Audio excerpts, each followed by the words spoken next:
here's what the clients really need to hear from, and they get a little bit from Fight For You.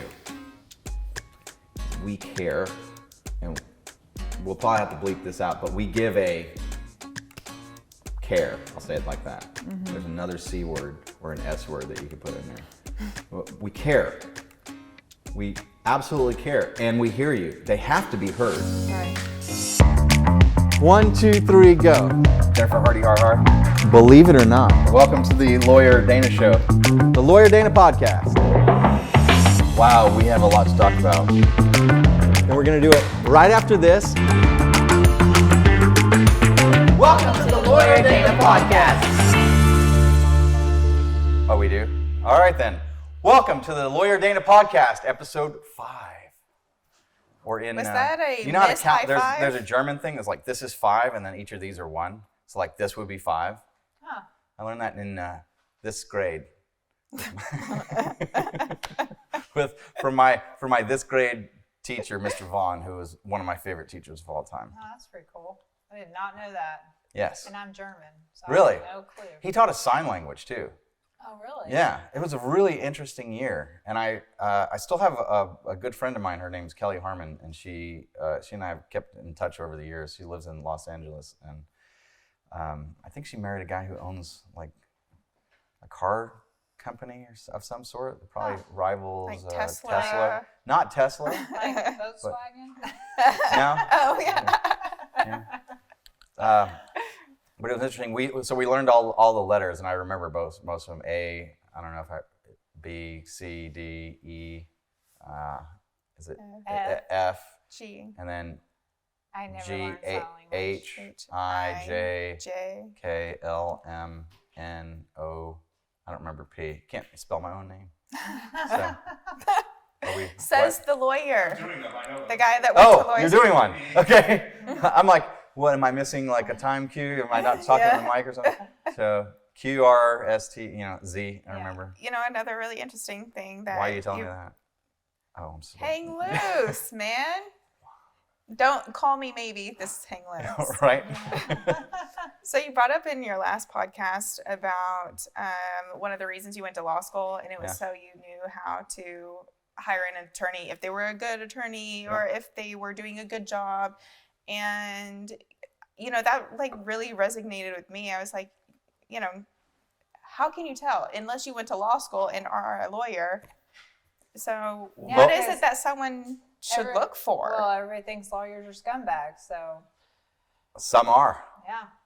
Some truly and totally are. So what should people know then, like And whenever they're going most to hire? aren't. And then one of the problems is they don't teach you what I teach on how to actually practice law. And they think that they have to do it that way, and it's totally wrong. And a vast, so if there's this many attorneys that are actually operating that way and think that you have to operate that way, a large swath of the public thinks that's what it is, like way out of proportion. And so the attorneys who would do it that way have this huge market of people that come in thinking that they have to find people that are preying upon that, really, or appealing to that, but they're preying on those people. Because these people think that they got to get that lawyer, and it's exactly wrong. At least in family law, it is. Like maybe in civil litigation or other things, like I could argue that, but I know for sure in family law, it's the exact wrong way to go. And for example, like Lisa had a hearing recently, and Lisa was just calm and made a nice presentation to the judge, and the other side was that barking dog, you know, like. And we're like, I'm over there and I'm watching Lisa, and Daniel was over there watching Lisa, and we were there. And even like there was like after the hearing, our client was really nervous about it. It's like they're doing all this and you're not, you know, like because they're thinking they're looking for that show, right? The judge gave us everything. We even got attorney's fees. Like we did better than I even thought. And usually, like I am pretty like precise and accurate. You know, like precision is like if you're shooting here, precise is you hit here every time, like it's very precise, but it's not accurate. Like I'm usually accurate and precise, like very, you know, tight grouping of my estimates and exactly accurate. Or we get like even slightly better in court. You know, like the amount better in court still that we actually usually do is usually still not worth if we can avoid having to go to court, because it's just torture for our clients. And would our client have rather avoid court even without getting an award of attorney's fees? Yeah. It was a total nightmare for him. And even afterwards, he was like thinking that the other side was doing this, and I'm sitting there going, it was not effective. And the judge, it was so clear, like we're reading the room and reading the judge, and the judge was like the judges hate that. The judges hate having to listen to it. They know it's nonsense. It's not effective with them. And so people think, oh, I got to go and get an aggressive attorney.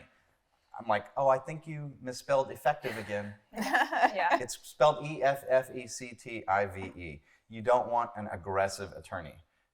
Aggressive is spelled I-N-E-F-F-E-C-T-I-V-E.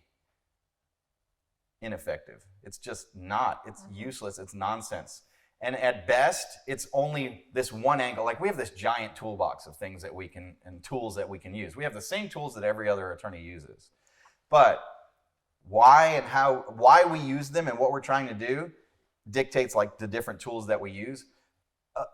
Aggression is this tiny little, maybe 5% of the time it's possibly useful if you have to mirror some of that as a negotiation technique, which is hardly ever a tool that we'll choose, but it's one that we can, and sometimes we do because they're so foolish and stupid that, we have to play that game with them, and then and then we push them down and dominate them with it, and then go, can we go back to healthy now? Because I promise you healthy works, and it always works, and it's always better. But when they're in doing that ineffective thing, hold on. Well, I mean, basically, like judges don't like this. I No. mean, Well- and that's where the client has to understand. Yeah. Like the client's like, I want this aggressive, I want this bulldog attorney, I want this attorney to be fighting for me, fight, fight, fight. I don't understand why you're not fighting hard enough for me. And what they're not understanding is a judge sees right through that. Yeah. Totally through it. And they're like, you know what? The No. litigants don't know what's going on. Right. And they're looking at it from their expectation of this, and it is not that. Right. That's not actually what's happening. It's not what you're imagining. It's not what you've preconceived. It's not what you thought it was going to be. It never is. It's completely different in reality of what we're doing. And the judge is listening for different things than the parties are, because they are trying to win the argument of, I'm right, I'm right, I'm right. I'm right, I'm right, I'm right. And we're going, doesn't matter, doesn't matter, doesn't matter. That's not what we're doing here. Because you're trying to say, I'm right. And you're focused, most of the time in divorce, they are stuck on question number one. Should I get a divorce, yes or no? I am right. Yes, you are. I am right. Yes, you are. You should get a divorce. It's their fault. Yeah, it is. It's their fault. Yeah, it is. It's both your faults. Right. It answers one question. Should you get a divorce or not? And the real fundamental issue is, and step one is, do you have a healthy marriage or not? If you don't, you need to end your unhealthy marriage. You can end it one of two ways. Ideally, make it healthy. And if not, you can get as healthy of a divorce as you can. Well, and that's where the approach of finding the right attorney. Well, and I've heard feedback from clients that have hired the bulldog aggressive attorneys, and they end up in a situation, if that's the tool that attorney uses, they're also aggressive toward the client. The client feels that. That's who they are all the time. So they're aggressive One toward... trick pony. Yes. So it's to opposing party, and it's to them as their client. It doesn't feel good. They don't No. feel heard. And as a client, you have to understand this. If you're hiring an aggressive bulldog attorney, what ends up happening in this situation is you're going to be pushing out all this money because all they want to do is fight, fight, fight, right? And they get emotionally involved in it. Exactly. And when you have an attorney over here like us who is trying to take that healthy approach and get you what you need, like we're not over here like raking up the bill. We're over here trying to save you money. We're trying to mediate this situation. We're trying to come to a resolution. A bulldog attorney is not going to be looking for a resolution. What they're going to be looking for is, how much money am I going to get out of this client, and how can I just continue to keep the fighting going? And that is not healthy.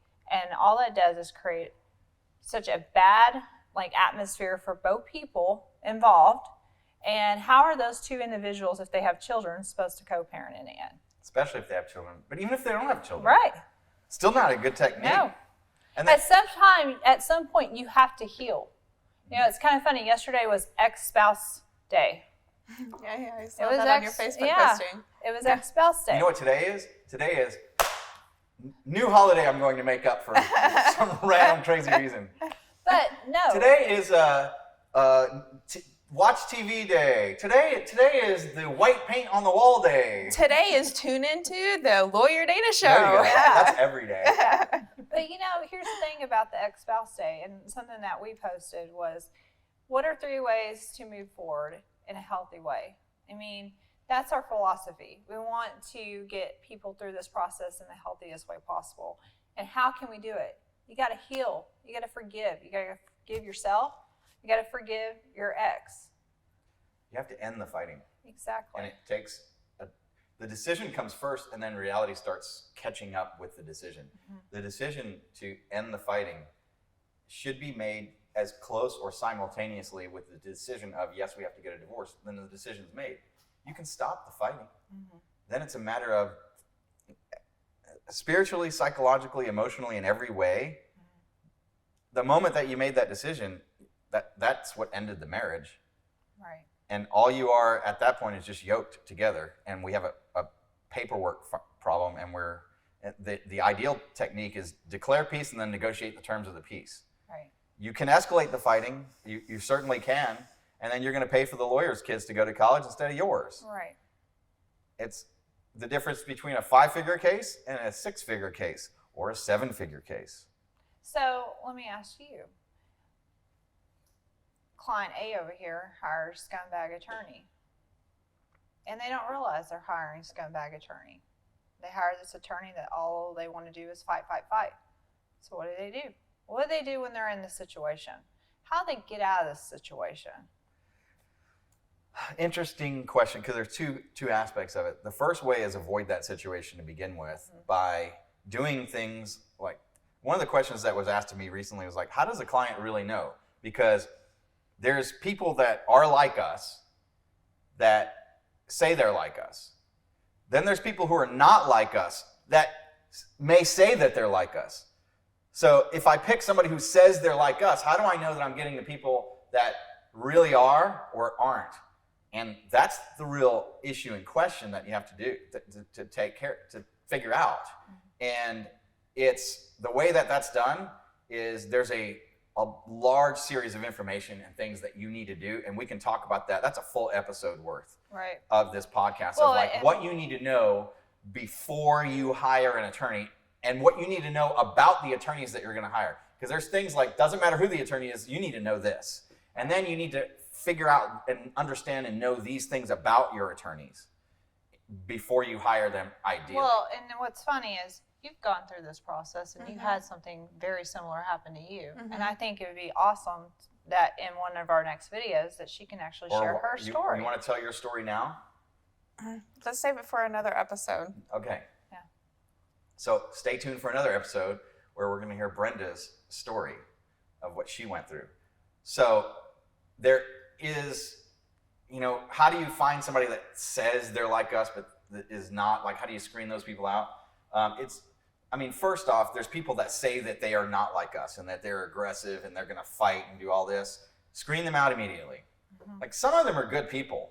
Some of them are good attorneys and they can get good results. But, it's the fool's game, in my opinion, to even play that game.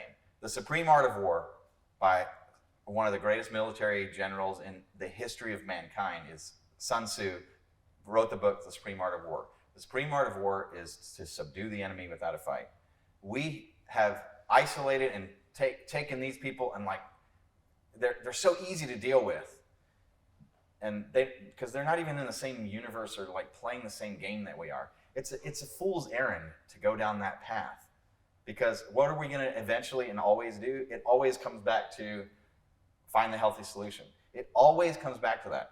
When you're studying for the bar exam, they tell you there's going to be things that you know, things that you don't know, and you're going to try and negotiate it down, guess between two answers and things. But in they say if there's something that's on the bar exam that you don't know, that's not the right answer. So when and you always come back to, there's these new things and they try and trick you into, oh, it's going to be this, and there's these new elements and there's all these new issues. So, but it always comes back to the fundamental framework. You have to apply everything that they're telling you into this framework, because like if it's a tort, it's duty, breach, and causation, and what are your damages, and it always has to follow that same model. Right. And you have to apply whatever this question is, and they're trying to trick you to not apply the model. That's the whole bar exam, is like, don't apply this exact framework. Well, for us, the framework every single time is, don't get sucked into the foolishness. Come back and always go, what do we have to do to get you through the process in the most healthy way? And the client, you have to take the client's specific story and then come back into, then what is healthy for that? And a lot of times when the clients are there going, I'm right, I'm right, I'm right, I'm right, I'm right, I'm right. Here's the actual magic. Here, if you watch and learn nothing else from this podcast, here's the actual magic from it. Is you have to validate their feelings. Their feelings are right. Right. And they have to have clarity and understand that. And unless they talk through their story and you listen to it, then they can't move from where they are now to where it is that you need to be, or that they want to be. So warning signs for a client who's going through consultations. Mm-hmm. So they're looking for that attorney to take on their case.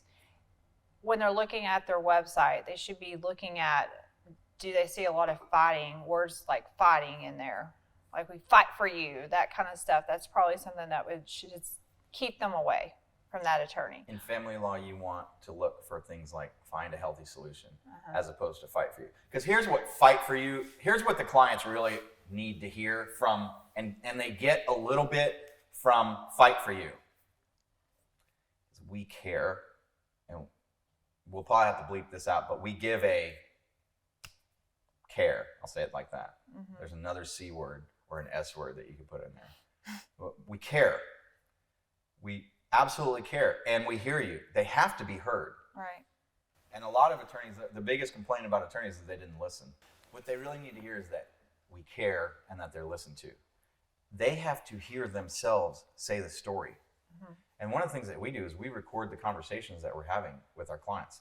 I don't know any other attorney that does that. And we provide it to the client so that they can go back and listen to themselves and what they're saying. Mm-hmm. Because it's like we're all inside our own box, and you can't see what's written on the outside of your box. And it's hard to see it in first person. But when they listen and see themselves in third person, even though a lot of times it's difficult for them to hear their own voice and for them to see themselves, and it's embarrassing, it's hard to do, we find that it is very helpful to our clients to get them clarity. And they need clarity. Them watching and understanding and learning where we're coming from and what we're doing and what this process is and what they're going to go through in order to get from where they are now to where it is that they want to be.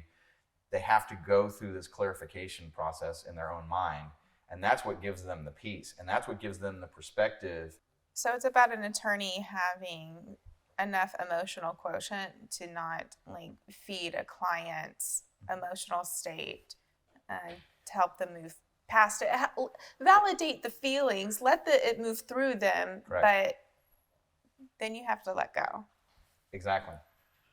And a lot of law firms will not encourage them to let that go, which is the hard part, by the way.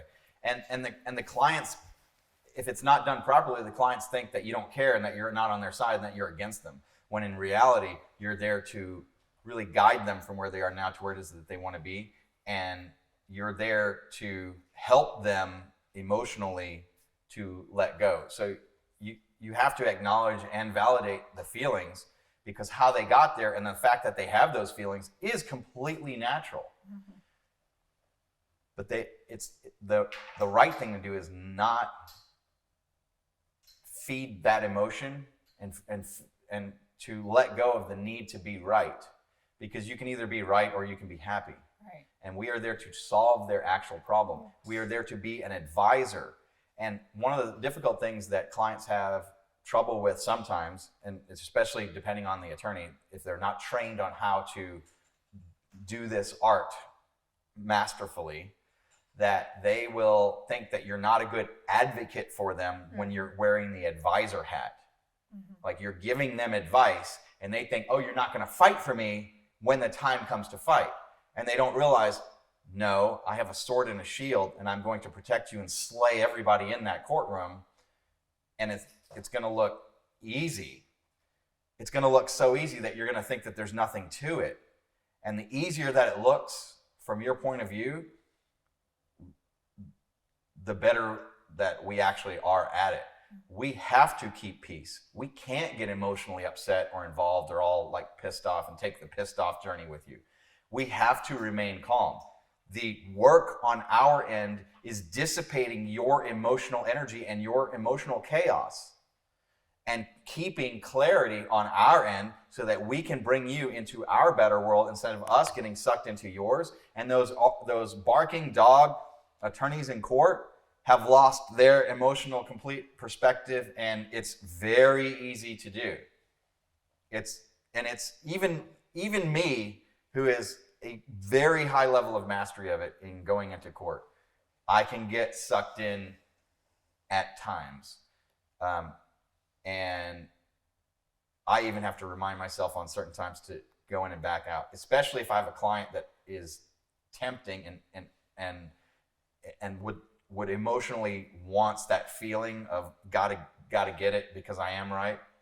And a lot of times the client absolutely is right, but winning the argument of being right is not what going into court really is about. The judge is not looking for that. The judge is looking for certain information with which to make decisions about property and child custody and different things. And the judge, we have seen things that, like somebody threw a water bottle across a room once a few years ago. It's like, in court? no, like At home. like at home when infants were in the room. It's like, so they should lose their parental rights entirely. It's like, not gonna happen. No. Nonsense. That's crazy. That's literally crazy. Mm-hmm. Like somebody gets frustrated and like I take, like that. Like that's the equivalent. That's what you have? Like that's why so I should lose my kids? Right? Like it's nonsense. It's like not going to happen. Like we know how that case is going to come out. We know from the very beginning.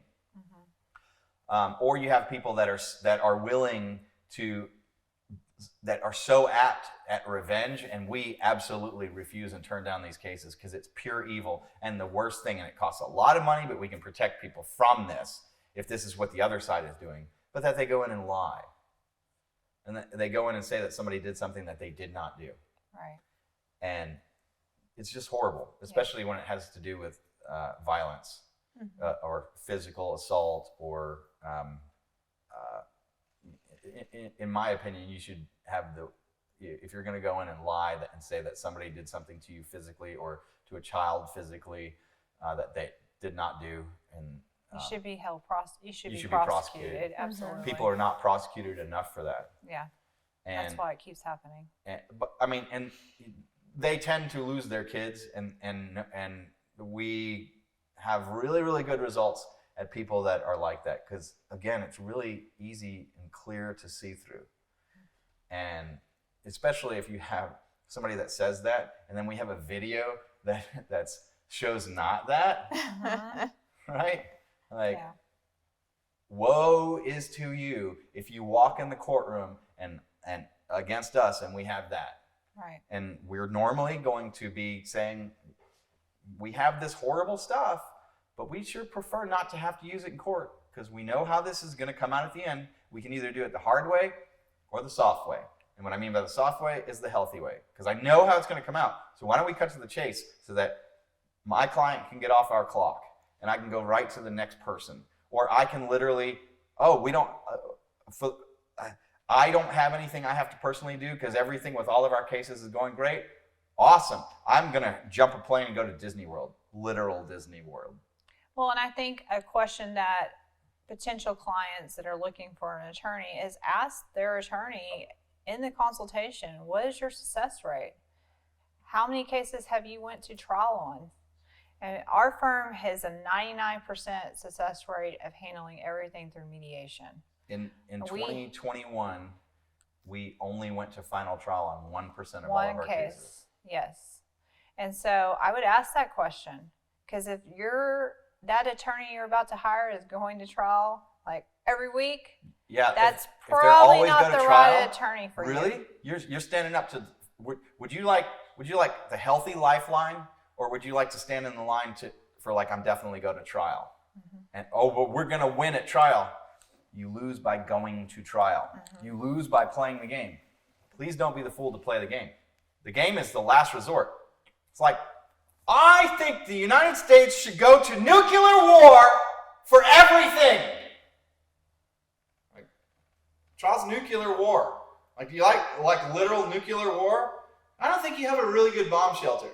Like, your bomb shelter, you dug 20 feet down or whatever, like, maybe the government in the middle of nowhere, if they're unknown, and like, I'm talking like 50 feet of concrete and like 10 years worth of living, and you're never gonna basically leave that bunker type. And it's acres and acres and acres worth, and you can completely self-sustain and somehow have your own electricity generated, and somehow grow your own food, and you're gonna be okay with that life, then maybe you can go to nuclear war, and then there's going to be like this fallout. The whole planet's going to be destroyed. And basically, like, your mangled great grandchildren with their like Rick and Morty mutated living things. Yeah. Like, that's you're volunteering for a nuclear war, because that seems to me as sensible as we're going to court and going to win. Although it depends. If somebody's like, it doesn't mean, and there's also this interesting balance of you have to be willing to go to court. And actually there's a saying that has proven true that I heard early in my career is the best way to avoid court is to be perfectly prepared for court. And we almost always are perfectly prepared for court. And that's why, and we don't settle for unhealthy offers. In fact, by avoiding court and focusing on what's healthy, and especially convincing the other side to focus on what's healthy, almost always both sides get better results than are possibly even legally obtainable in court. We have mediators that go, I don't understand how you do so well. Yep. And then so I'll step off my soapbox about that now.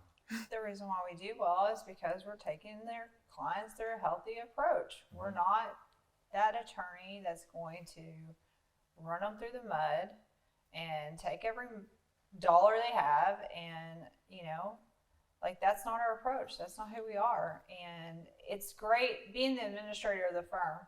It's really nice to listen into our attorneys. I mean, Dana is over our firm, but we have other attorneys that are, in the day in and day out handling these cases, and they know that approach, and they are living that approach, and they're talking that approach, and they are doing that with the other side. And it's great to see that, because it's industry leading. Yes. And that's one of the purposes of the podcast, is to teach other attorneys how to do this and what it is that we do. And for me to brain dump all of the Dana magic that we can possibly get to change the industry and change the way that we approach the divorce process. Exactly. Well, I think that, your approach that you're sharing with these people and why you can get such a high percentage of settlement is that you apply this to the most basic of human needs, and that's just being humane. Everyone wants peace. Everyone wants happiness and joy. If you're going... we don't take those people as clients. There are some that don't. Right. But we turn them down. No way. We have a very strict no. It's basically revenge is the gauge. Mm-hmm. We have a very strict no revenge policy, because you can only destroy them as much as you destroy yourself, or you destroy yourself at least as much, and you absolutely, definitely destroy your kids, and you destroy your relationship with your kids, because if you attempt to revenge against their other parent, they judge you, and that is so much worse than anything that you can possibly achieve in your feelings. What, you want to make yourself feel better? You want to make yourself feel better by getting revenge against your children's other parent? You think that's the right way to go in order to validate your feelings? You think that's a good thing to do? So there's me being a little too much. Right? That's the type of thing I need to try and avoid in court right there. But that's the truth. And that's the type of thing that if we're going to confront somebody with in court, that's what the judge really wants to hear. That's the Perry Mason moment. That's why Divorce Dynasty is a TV show, and that's what it's all about. Because you can watch every movie and every TV show and every cliche lawyer thing in the world. It's all on TV. Go watch it. That's already been made. You know, it's like, there's a thing like, if in a movie, if somebody gets shot here, they don't notice it for a while until all the action's done, and then they have to slowly reveal it to somebody else later, and then they go to the hospital and completely recover. Right? That's the Hollywood formula, right? Mm-hmm. Well, the Hollywood formula for lawyers is all the cliches, everything that everybody thinks is that those lawyers that are here and that everybody, the group that are here, they come in and think they need that lawyer.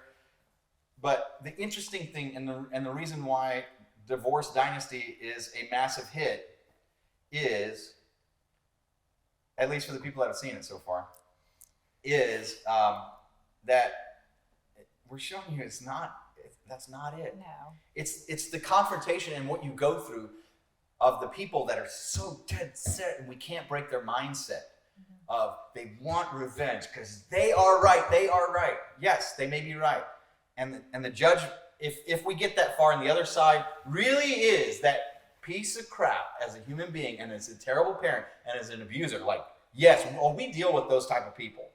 And we see people that abuse kids and whatever, and I'm not talking about that. I'm talking about most of the cases. And when there's somebody that actually is abusing kids, that is horrible, and we can make an agreement with them, but not an agreement that allows them to abuse kids anymore.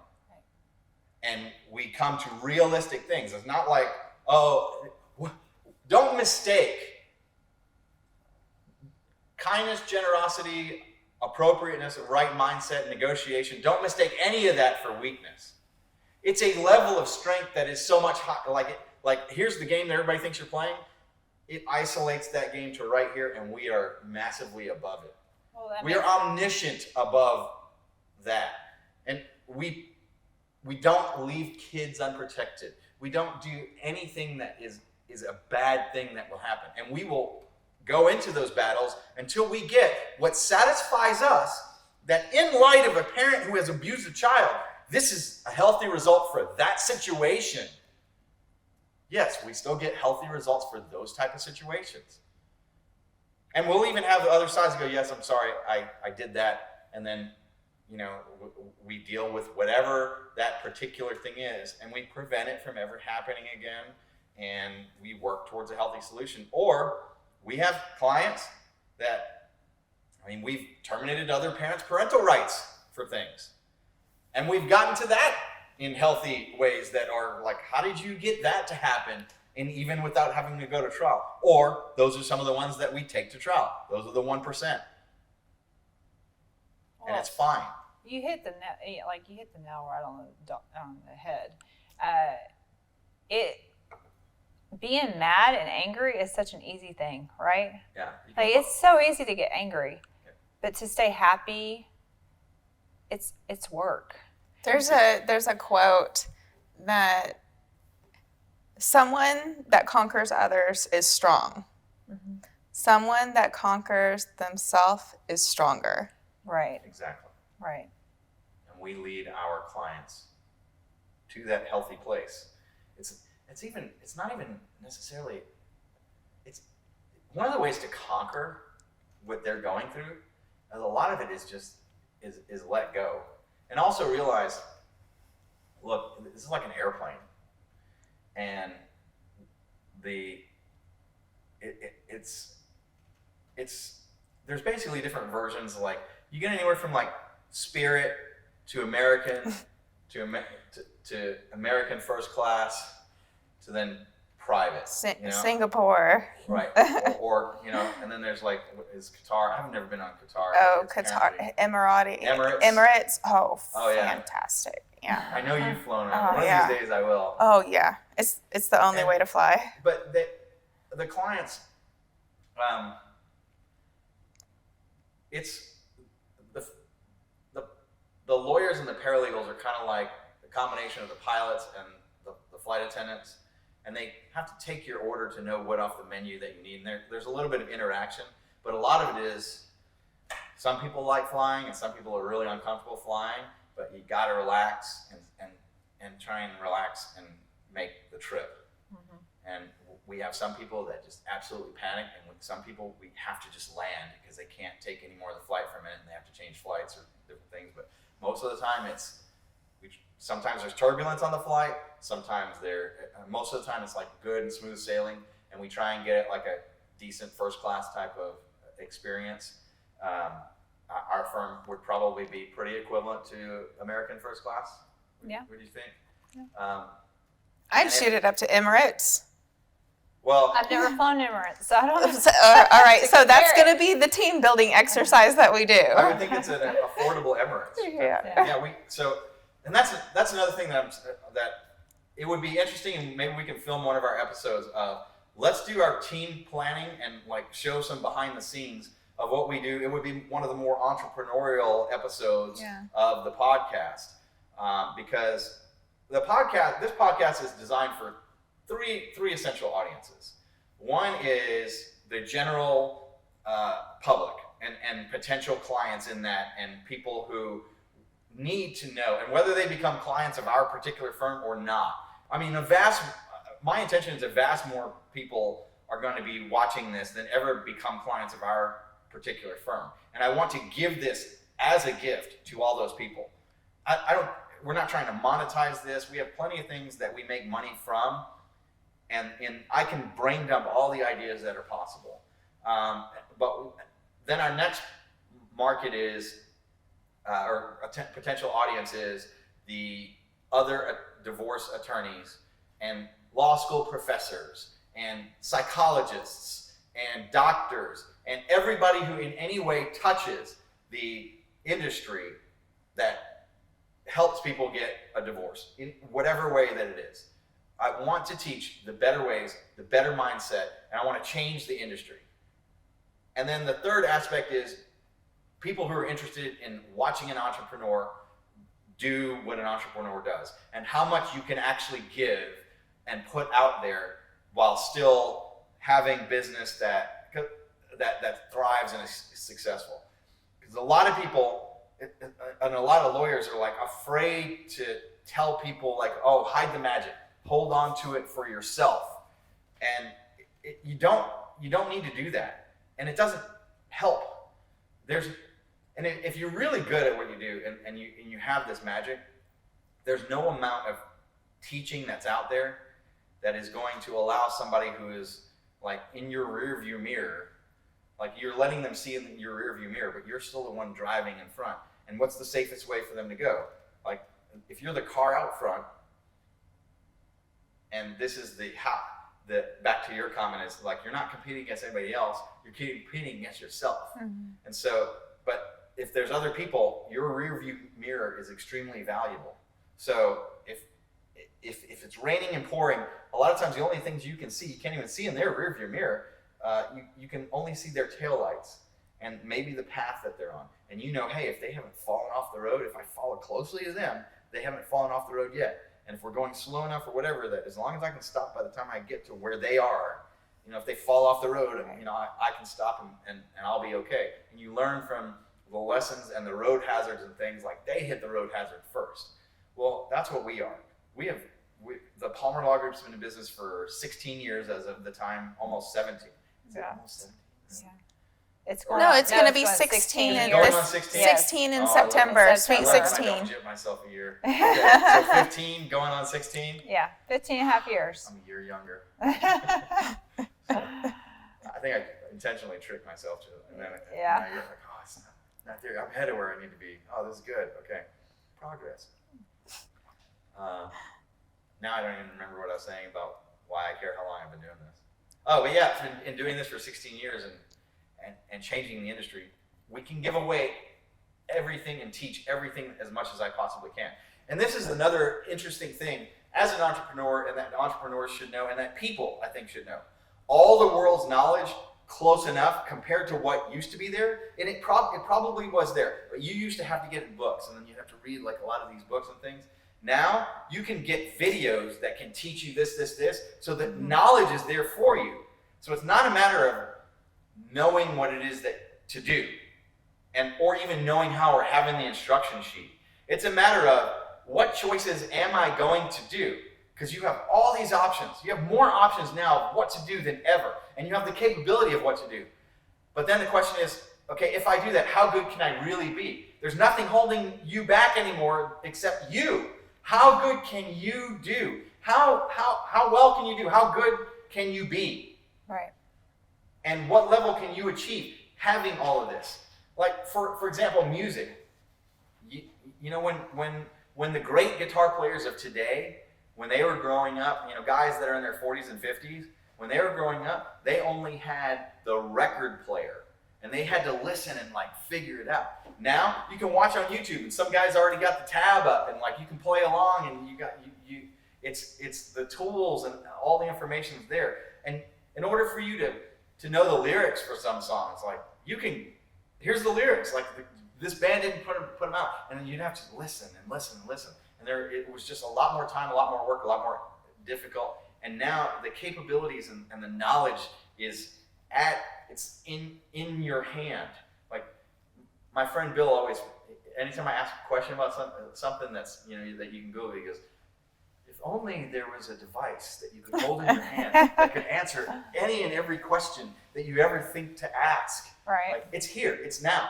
The real question is, what can you do with that information? And the next level of it is, yes, you have that information, but you really, as an entrepreneur, you actually need a coach. You need other people to interact with you in order to build and achieve things. You can achieve a lot more with a team than you can individually. It's one of the reasons why our law firm is so much better, because of the team and all of the different people that are there that support the things that we do. For example, there's paralegal stuff that our paralegals do way better than I do. Didn't used to, but because they have become experts in their realm of the thing that they do. You can't be.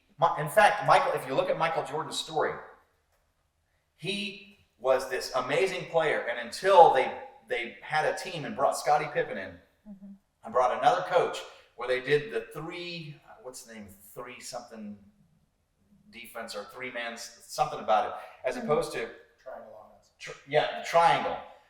They did the triangle, and with that triangle, and did a lot more passing. Then as a team, that's when they started winning, as opposed to Jordan, and that's when Jordan really became like the GOAT, the greatest of all time. It was because of the team. And that's another thing that we can talk about on our next on another episode, which is like, how are you better as a team than you are by yourself, and why are you there? But on our next episode, we're going to have Veronica on, our new paralegal, and we're going to discuss the difference between a hunter attorney approach versus a farmer attorney approach. And stay that's tuned. That's going to be a great episode. Yes, it's going to be great. So stay tuned. Thank you. Give us a thumbs up. Like our podcast. And we'll see you on the next episode of the Lawyer Dana Podcast. Welcome to the Lawyer Dana Podcast.